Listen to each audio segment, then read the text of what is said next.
Existem alguns mitos na abordagem da enurese e que muitas vezes confundem os pais e muitas vezes atrapalham mais do que ajudam. Então, por exemplo, é muito comum haver uma comunicação entre os pais e sugerindo determinadas condutas que não são adequadas, não ajudam e muitas vezes tendem até a piorar o quadro. Por exemplo, a punição de uma criança com enurese não resolve, não melhora o quadro e, muito pelo contrário, tende a piorar, porque aumenta o estresse dessa criança, aumenta o estresse psicológico, piora a autoestima da criança e tende, então, a piorar o quadro geral. Punição, seja verbal ou física, é muito comum, muito mais comum do que a gente, de repente, acredita. A gente tem punições que são verbais, né? Naturalmente xingar, dar bronca, gritar. Algumas delas punições psicológicas, como dizer para os coleguinhas que a criança tem perdas à noite, expor a criança a um constrangimento, como se forçasse a que ela tivesse uma conduta diferente, que ela mesma pudesse controlar essa enurese.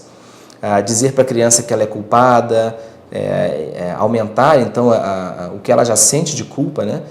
Não ajuda. A criança não tem controle sobre as perdas noturnas. Não, como alguns pais às vezes falam, que a criança não tem vergonha, que a criança é preguiçosa, não quis levantar para fazer xixi. Isso não existe. A criança é a principal afetada num quadro de enurese noturna, que afeta a família inteira, obviamente, que os pais ficam cansados, existe um estresse psicológico de toda a família, mas a criança é a principal afetada. Então a criança não gosta de fazer xixi na cama e se sente muito culpada porque no momento que os pais dizem a ela que a culpa é dela e ela não consegue controlar, isso é muito angustiante. Então, esse tipo de conduta de punição ou expor algum constrangimento não funciona. E por mais que pareça absurdo, mais da metade das famílias atendidas em alguns dos levantamentos que fizemos incluíam punição física. As crianças apanhavam porque faziam xixi na cama. E isso não ajuda. Outros mitos. Acordar a criança à noite várias vezes, coloca um despertador de 2 em 2 horas, às vezes de madrugada, com a expectativa de que, ao provocar um esvaziamento frequente da bexiga, não vai ter xixi, então, para sair na cama. E muitas vezes acorda a criança 2, 4 horas da manhã, de 4 às 6 ela faz xixi na cama. Então, o mecanismo não está relacionado apenas à quantidade de líquido que está na bexiga. Então, isso não resolve, não tem nenhum sucesso como terapia. O que resolve é o alarme, mas é um alarme associado a um sensor de umidade. Então, uma das possibilidades de tratamento que o médico vai ser capaz de explicar é o uso do alarme associado a um sensor. Isso funciona. Outros mitos que às vezes as famílias têm, relacionados a líquidos, né? Eventualmente a gente restringe líquidos à noite.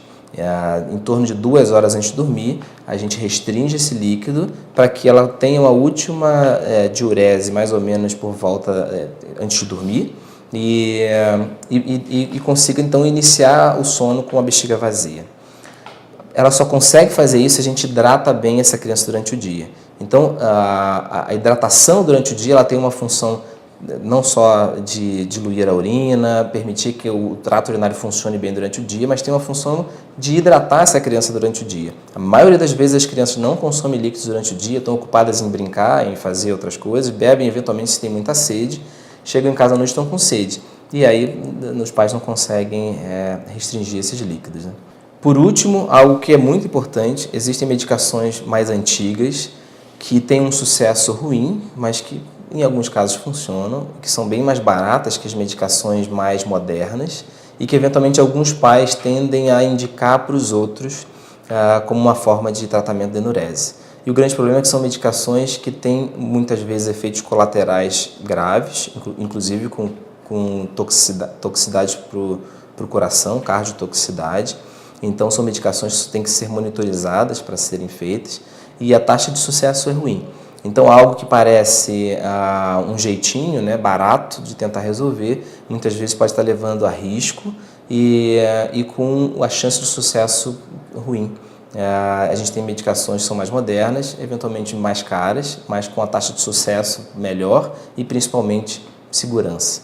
Então, antes de fazer qualquer medicação, é preciso primeiro conversar com o médico, que vai saber dizer para vocês quais são os benefícios, qual é a taxa de sucesso e principalmente qual o risco de usar esse tipo de medicação.